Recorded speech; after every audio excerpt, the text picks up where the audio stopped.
This is DJ Sandra Dee from the Sweet Beach Show on OWWR New York, and I'm joined by electronic dark pop, alternative, melodic trap singer-songwriters based in Nashville, Cloud Kid recording artists Caitlin and Sid, also known as Neoni. Caitlin and Sid are sisters who argue and write songs. I know because I don't write songs with my sisters, but we argue, so I get it. Combining modern alternative pop, rock, and electronic music, they are merging as a recognized name in alt-Z rocktronic. They started playing music at a young age and live music festivals and gigs around the nation. Since launching Neoni in May of 2019, they have built an extensive catalog of new music, and they are set to release their debut EP, Wars, in a Wonderland in August. Neoni has had some slots on some of today's top Spotify editorials like Rocktronic, Alternative Beats, Alternative Generation, and more. They've also been shared on YouTube's largest independent music channels, including Cloud Kid. And they bring in millions of streams and YouTube views each week. Neoni has a brand new smash that I absolutely love. It's called Machine. Everyone, let's welcome to the show the phenomenal Caitlin and Sid, also known as Neoni, to the Sweet Beach Show. What? Oh my gosh, how are you guys doing? We're doing great. We're so excited to be here. Oh, I'm so excited to have you guys. This is like such a treat for me because I literally, like I've told you before, I'm jamming out to the song here and I'm excited to talk about it. I'm excited to talk to you both about what's been going on. We've been going through this pandemic, and as I've been asking every artist, how have you been holding up? What have you been doing? I think the pandemic was a really, unique situation because, firstly, it's been difficult for, literally everyone. Life shifted 1,000%. Absolutely. And it created kind of an opportunity to learn new things about creating music while having to figure out how to not be in person. Because, I think some of our favorite sessions and creative moments definitely happen face-to-face, but during this pandemic, it definitely made us rethink the way we do things. Yeah, we've been working a lot remotely over, the last year with, international producers and other writers, and it's been a really interesting experience to write without, having travel kind of get in the way almost, because, maybe I wouldn't write with someone in London because I couldn't get to London, but now it's everyone's writing on Zoom anyway, so work with whoever you want to work with. What's crazy, too, is we've released songs with people we've never actually met in person. Yeah, which is crazy to us. That is so cool. Yeah, I know a lot of people who have been doing the whole writing sessions over Zoom or whatever it may be virtually, which is incredible to me, and it kind of forced all of us, people in entertainment especially, to think outside of our boxes a little bit and think, what can I do to get my music out there or to keep writing and keep doing what I'm doing? So I'm glad you forged through with that and really kind of just kept going with everything. Yeah, we've had a lot of fun kind of learning new ways and getting creative on how we can continue creation without releasing and planning and everything that goes into creating music and being an artist. Yeah, from your house, because that's where we've all been. Absolutely. So, we're kind of getting back to this quote unquote new normal, as everybody's calling it. How are your feelings towards performing again and getting back out there, performing for your fans, with your new music and all that? We are so excited to get to go play this music that we've been working on for people. We currently don't have any tour plans. We're still kind of rolling out the EP and working on some new music.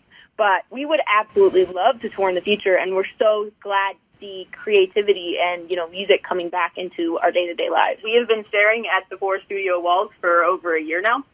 So we're definitely ready and excited to go back out and to play for people and to just share our art. Definitely. Well, I'm sure everyone cannot wait to hear y'all play for them and come to their city or wherever you're going. I'm sure it's going to be very exciting and kind of like a full circle moment. I feel like I haven't been to my first concert yet, but I'm pretty sure when I do, I'm probably going to cry because I feel like that's just, for me, music is everything. Music, speaks to you. And that's why I feel like because I am who I am, I'm definitely going to be emotional about it and be like, oh my gosh, and just start sobbing out of nowhere. People are going to think I'm crazy, probably. The room is going to be crying. Yeah. It's going to be like a group, emotional explosion. We'll be right there with you. So I think I'm just going to cry. It's going to be such a good moment.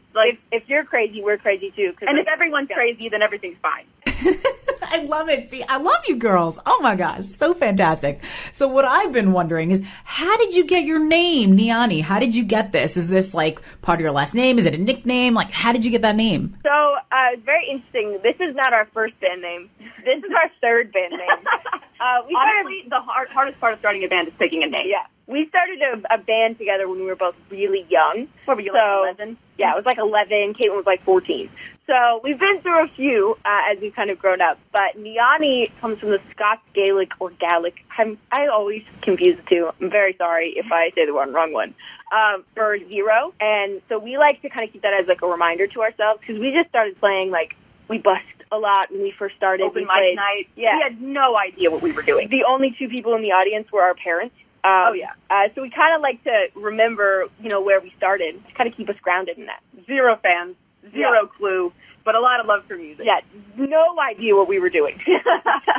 Oh my gosh. Well, you guys sound like pros. You literally sound like seasoned veterans. As I briefly mentioned before we kind of, jumped on this chat, I immediately thought Billie Eilish. I was like, let me call this girl up. Oh, wait, I don't have her number. But if I did in my Rolodex, she would be the first one I call because I feel like you would gel with her so well. And you have very similar musical stylings, so to speak. So I feel like it would be fantastic. And I feel like when I do run into Billie Eilish, because maybe it'll happen, maybe she's really cool. I really love her. I would love to interview her. I think that would be a dream in itself. But when I do, I'm going to be like, hold on. I need to call my girls. I need to call my girls here. And then I'll make it happen. Well, thank you so much, number one, for even comparing us. Because it's a huge compliment. She's a big inspiration for a lot of our music, a lot of our production sounds and stuff like that. She's amazing. Oh my God, I love her. Same. Absolutely. So who are some of your influences, whether it be musical or personal, speaking of people who you look up to, like Billie Eilish, who are some of your influences? I think, we love 21 Pilots. A lot of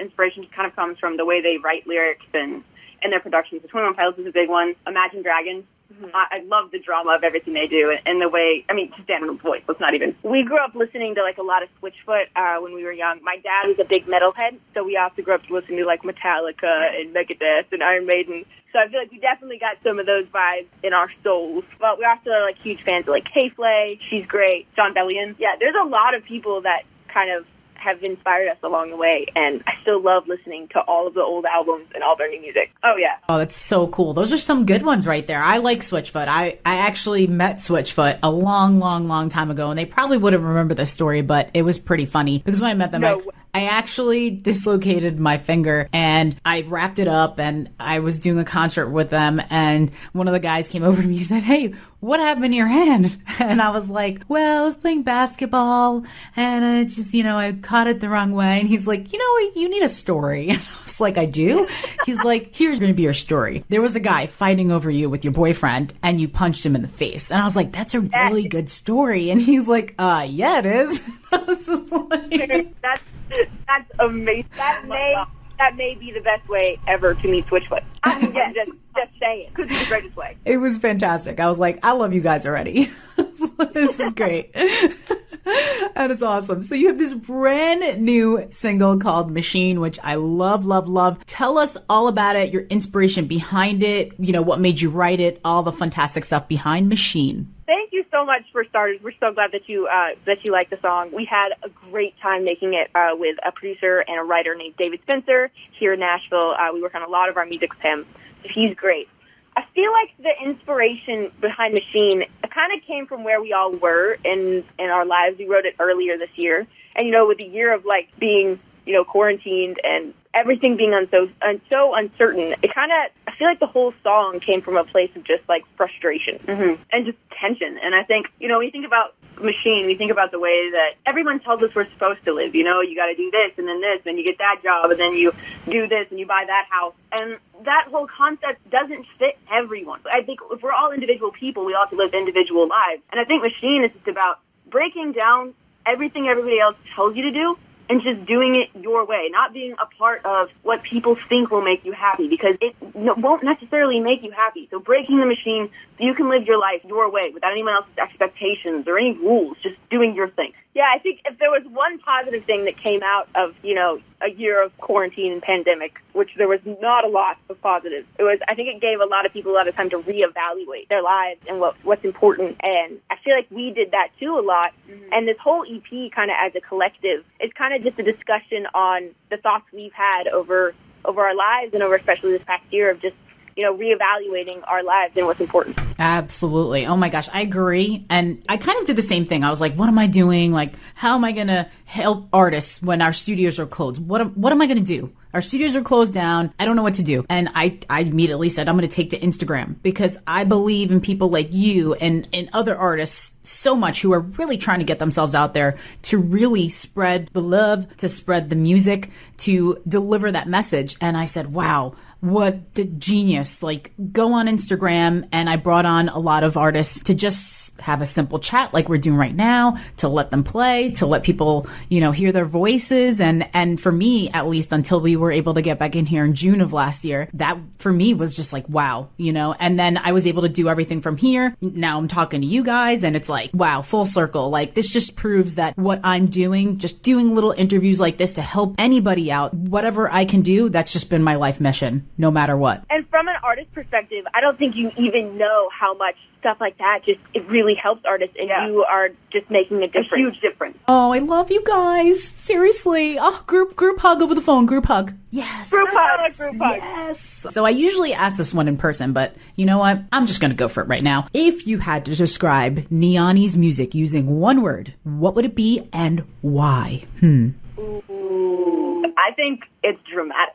Yeah, I mean, it is. We do like a lot of drama. And I think, I'm growing up listening to Metallica and Queen and Imagine Dragons and 21 Pilots. There's just a sense of drama, almost like, I don't know, there is this like hint of Broadway drama that I love. And so I think we want that in our music. Also, we started this as 11 and 14-year-old girls. So there was bound to be drama. Yeah, there was bound to be drama baked in. I feel like we even like dramatize like lyrics and situations of, even if it's like a simple thought, like Machine, of like, man, I'm just frustrated with like the boxes that I feel like my life has to go in. Like, we took that concept and then we're like, I'm breaking a machine.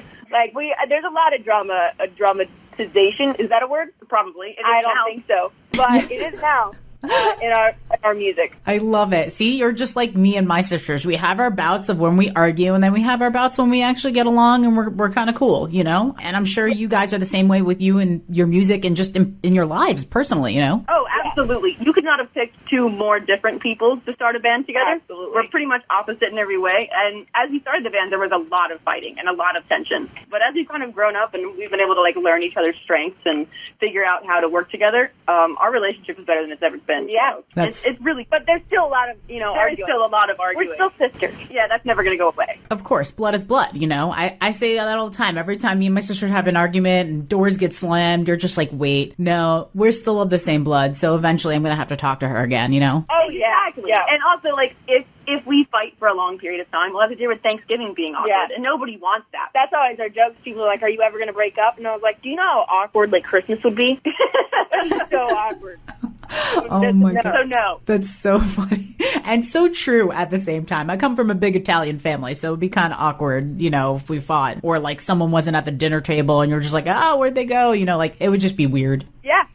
My mom would be so mad at Yeah. Oh my gosh. Yeah. Parents would be so livid. Yeah. There's passive aggression going on the whole time. Like, oh, pass the gravy, like, come on, that'd be crazy.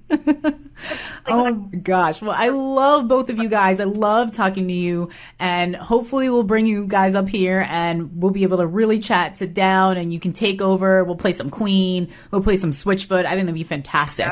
We would love that. Yes. You could like take over and be DJ. How about that? Man, I was born to be a DJ. I don't have any like real talent to it, like people like you do. But I play some really good cartoons.